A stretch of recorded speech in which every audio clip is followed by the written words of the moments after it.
Dr. Carter here, and this is an example of a strong digital media project number one, drawn from the archives, that weaves together the archives with the narrative drawn from another source, a remix. So she, and this is the author here Cassandra Rogers. She took English 333 in the spring. The um, title of her text is The Hero Next Door, and it is a remix of images of World War II on the home front, mixed together from excerpts from this interview with this particular World War II vet that's included in the digital collections. She has a link directly to it.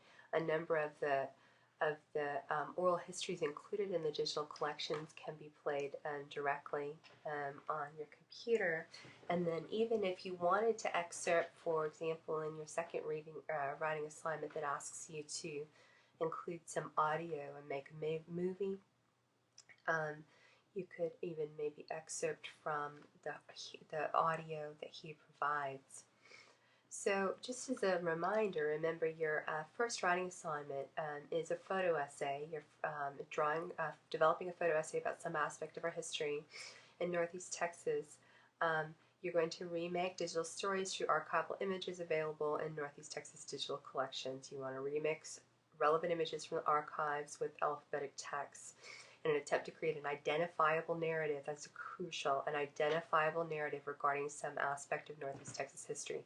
So it's not enough to mash together some pictures from a variety of sites on a particular theme. They have to have a narrative. And so in this case, the narrative, and you just heard my dog sigh, in this case, the narrative is that of this hero next door. You've got here, this is her, the requirements were 8 to 10 photos, and so she's got that, and she's got this identifiable narrative, which I'll walk you through in a second. She thought about the composition in terms of what she wanted it to say and the narrative choices that were going to move it along. She did a research which included largely this oral history interview and then finding relevant images to go along with that oral history interview. And then she thought about the delivery. Now that's very important, and it's one of the requirements for this assignment to think about how it's going to look to the person who's reading it. And so when I come to your photo set, what I have is I know what it is.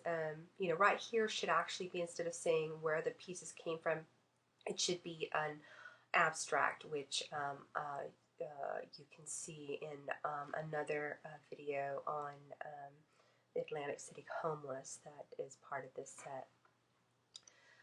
It also is important to look at, so how does it start? So this is how we start. It's 88 years ago, Walter Graves was born not so far from where I live, in the small town of Woodland, Texas. Walter was home.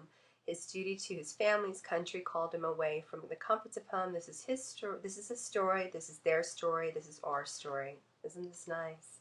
And she put captions on here so that we can see portions of the story in this way. You can't see the caption underneath because I don't have enough, I can't move this screen. But it says underneath, with the passion of youth, the responsibility of taking care of his widow, mother, and 9 siblings, Walter answered the call of duty during World War II. Like thousands of boys from small towns, he left his family to join with other Americans in a global fight.